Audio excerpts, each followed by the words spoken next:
Italy کی طرف سے ایک خط۔ اس خط کا خلاصہ یہ ہے، ذرا غور سے سنیے۔ سلامتی ہو سب کے لیے، ہم اٹلی میں رہتے ہیں، اٹلی کے شہر ملان میں۔ میں آپ کو بتانا چاہتا ہوں اور وضاحت کرتا ہوں کہ یہاں زندگی کیسی ہے۔ یہاں بہت تکلیف دہ حالات ہیں۔ میں بتانا چاہتا ہوں کہ آپ کسی قسم کی کوئی غلطی نہ کریں اور ہم سے جو غلطیاں ہوئی ہیں ان کے نتائج سے سبق حاصل کریں۔ ہم اس وقت مکمل قید میں ہیں، ہم گلیوں میں نہیں جا سکتے۔ پولیس ہر جگہ الرٹ کھڑی ہے اور ہر اس شخص کو گرفتار کر رہی ہے جو اپنے گھر سے باہر نکلتا ہے۔ ہر چیز بند ہے، کاروبار، بازار، دکانیں اور تمام گلیاں بالکل سنسان ہیں۔ ایسے لگ رہا ہے جیسے دنیا کا اینڈ ہو رہا ہو۔ اٹلی جو کہ پر رونق زندگی کی علامت ہے، ایک روشن مرحلے سے اندھیرے اور تاریک مرحلے کی طرف دھکیلا جا رہا ہے۔ ایسا لگ رہا ہے جیسے یہ جنگ سے تباہ حال ملک ہے۔ یہ ایک حقیقت ہے کہ میں کبھی نہیں چاہتا تھا کہ ایسے حالات میں زندگی گزاروں۔ لوگ یہاں پر بہت اداس ہیں، غمگین ہیں، شش و پنج میں ہیں، مضطرب ہیں اور بے یار و مددگار ہیں، اور وہ یہ سمجھنے سے قاصر ہیں کہ یہ آفت اور یہ حقیقت ان پر کیسے مسلط کی گئی، اور وہ یہ بھی نہیں سمجھ سکتے کہ یہ ڈراؤنا منظر کب ختم ہوگا۔ سب سے بڑی غلطی جو اٹلی میں کی گئی تھی وہ یہ تھی کہ اس وائرس کے پہلے حملے کے وقت لوگوں نے اس کو سنجیدہ یعنی کہ سیریس نہیں لیا، بلکہ اپنی معمول کی زندگی میں مصروف رہے، کام کاج کی خاطر گلیوں میں چلتے پھرتے رہے،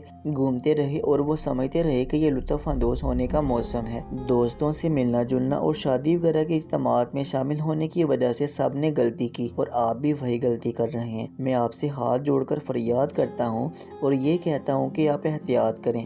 یہ نہ تو کوئی ہنسنے کی بات ہے اور نہ ہی کوئی مذاق کی بات۔ اپنی اور اپنے پیاروں کی حفاظت کریں، اپنے والدین، اپنے دادا دادی، نانا نانی کی حفاظت کریں۔ یہ بیماری ان کے لیے بہت ہی خطرناک ہے۔ یہاں روزانہ سینکڑوں لوگ مر رہے ہیں۔ اس کی وجہ یہ نہیں کہ اٹلی میں ادویات نہیں ہیں، بلکہ یہاں پہ اعلیٰ قسم کی ادویات موجود ہیں۔ ان اموات کی وجہ یہ ہے کہ کسی کے لیے کوئی محفوظ جگہ نہیں ہے، اور ڈاکٹر حضرات یہ طے کرنے کی کوشش میں ہیں کہ کس کو بچائیں اور کس کو مرنے دیں۔ یہ سب اس لیے ہو رہا ہے کہ لوگوں نے ابتدا میں حماقت کی اور اپنے شب و روز کو معمول کے مطابق رہنے دیا اور بیماری کے نئے ماحول کے مطابق حفاظتی اقدامات نہیں کیے۔ برائے مہربانی آپ ان غلطیوں سے سیکھیں۔ ہم ایک چھوٹے سے ملک میں رہنے والے ہیں اور ایک بہت بڑے سانحے سے گزر رہے ہیں۔ اب غور سے سنیے اور اس پر عمل کیجیے۔ ہجوم والی جگہوں پر مت جائیے، پبلک پلیس پہ کم جائیے اور وہاں پہ بیٹھ کے مت کھائیے۔